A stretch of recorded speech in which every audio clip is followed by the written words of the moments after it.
Olá a todos e a todas, aqui quem fala é o professor Gustavo de Física, e hoje nós vamos para uma aula do primeiro ano sobre as principais forças da dinâmica, tá?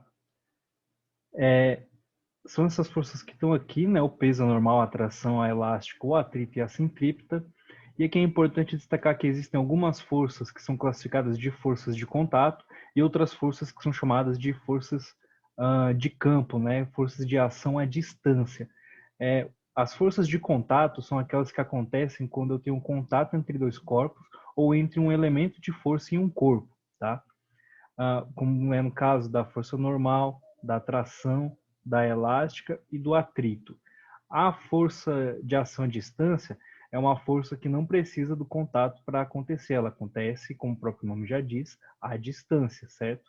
E aí eu vou ter o peso e a força centrípeta como forças de ação à distância, ok? Então vamos ver especificamente cada tipo de força, né? A força-peso é aquela força que é proveniente da atração gravitacional, ou seja, da atração da gravidade, que age nos corpos que possuem massa, tá? Então, todo corpo, para ele possuir a interação gravitacional com outro corpo, os dois, né, precisam possuir massa. E aí, para calcular o peso de um corpo, eu tenho que multiplicar a sua massa pela aceleração gravitacional, que é a aceleração com qual a gravidade te puxa para baixo, né? Na Terra, por exemplo, a aceleração gravitacional G é igual a 9,8 metros por segundo ao quadrado. Só que aqui a gente sempre vai pegar e vai arredondar esse valor, né? Então, assim, a gente sempre vai assumir que o 9,8, na verdade, são 10 metros por segundo ao quadrado, tá? É importante a gente destacar aqui também que quando a gente vai, por exemplo, na farmácia, né?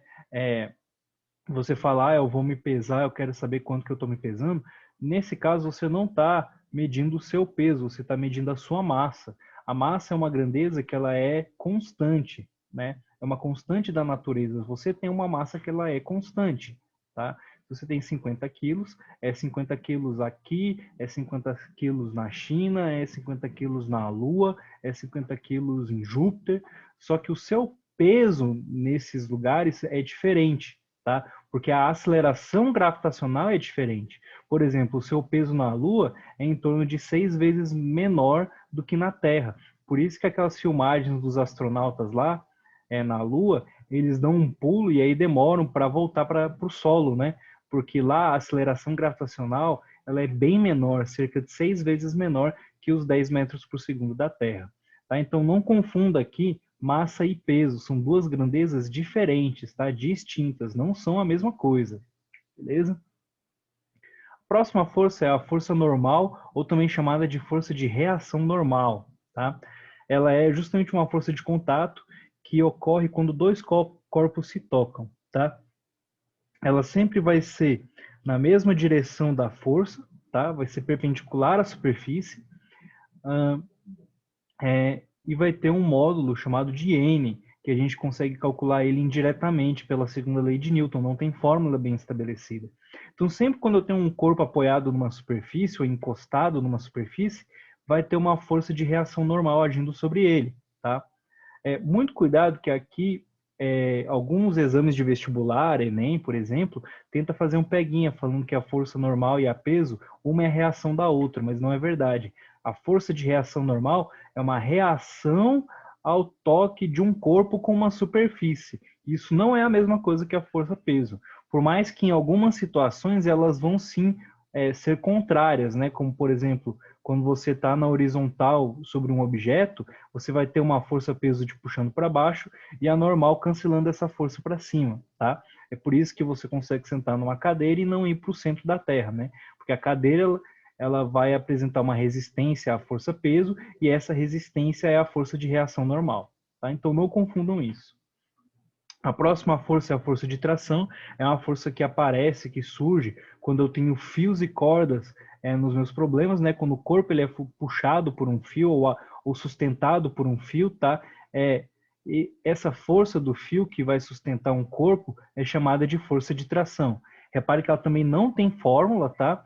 Eu vou calcular essa força utilizando a segunda lei de Newton. E aí, força elástica, a nossa quarta força aqui, é a força que aparece quando eu deformo uma mola. O que acontece? Uma mola, ela vai ter um tamanho natural, e aí eu posso comprimir ou estender esse tamanho. Quando eu faço isso, a tendência natural da mola é que ela recupere o seu tamanho original, né? Que ela volte para o seu tamanho original. E aí, para isso acontecer, vai surgir uma força que vai tentar restabelecer essa posição inicial, tá? Por isso que a força elástica ela é chamada de força restauradora, porque ela sempre tenta restaurar o momento inicial, tá? Então, comprimir uma mola, apareceu uma força elástica. E essa força elástica ela é dada pela lei de Hooke.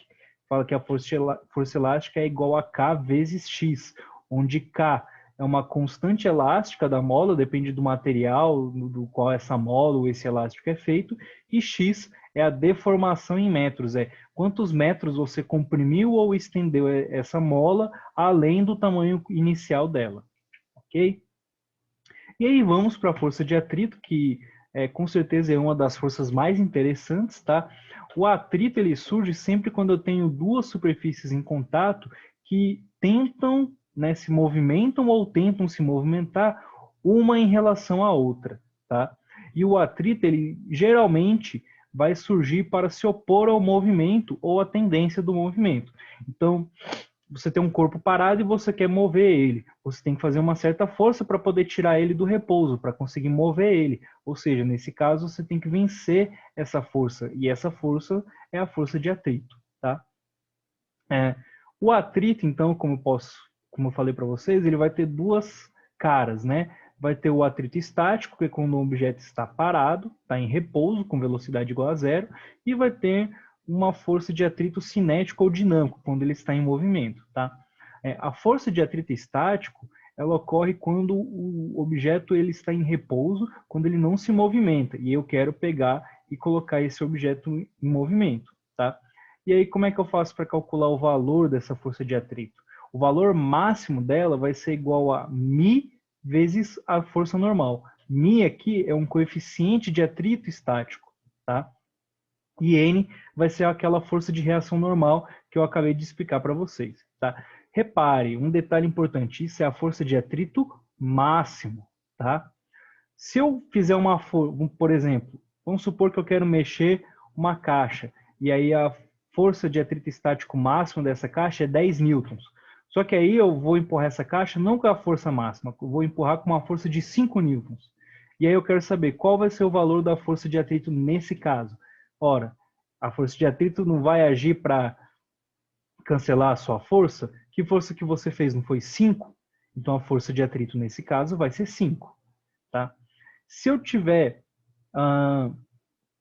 e se eu fizer uma força igual à força máxima, aí o objeto ele vai entrar numa coisa chamada de iminência de movimento, tá? É quando o objeto ele está quase em movimento, tá? Qualquer força adicional já vai colocar ele em movimento. Quando o objeto entra em movimento, a natureza da força de atrito muda, não é mais uma força de atrito estática, é uma força de atrito dinâmico ou cinético, tá?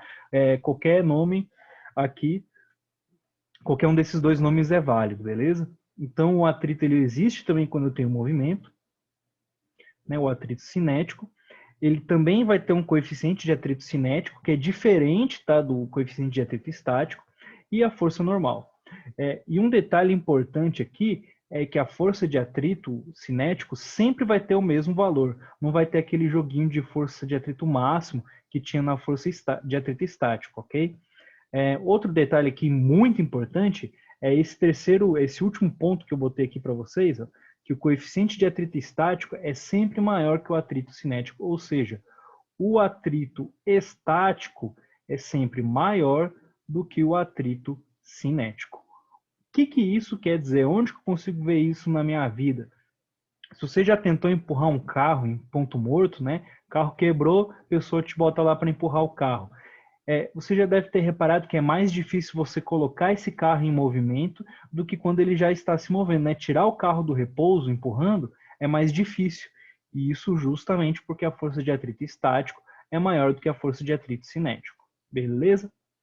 E aí, para terminar, nós temos a força centrípeta, que é uma força que surge quando eu tenho movimentos circulares, ok? Centrípeto é justamente significa isso, né? Que se dirige para o centro, que aponta para o centro. Então, é uma força que sempre aponta para o centro, ok? Como mostra aqui o nosso desenho, eu tenho um movimento circular e aí apontando para o centro desse movimento eu vou ter minha força centrípeta. Para calcular essa força, eu tenho que multiplicar a massa por essa velocidade ao quadrado e dividir pelo raio desse movimento, tá? E aí, com isso, eu consigo calcular uma aceleração centrípeta também, né? E aí, utilizando a segunda lei de Newton, eu chego nessa expressão, ó, velocidade ao quadrado dividido pelo raio. Beleza, pessoas? Então, hoje eu queria falar para vocês só um pouco sobre essas forças, tá? Na próxima aula, nós já vamos investigar em que situações essas forças podem ser aplicadas, né? Vamos ver algumas aplicações da segunda lei de Newton, beleza? Tchau, tchau, gente. Tudo de bom.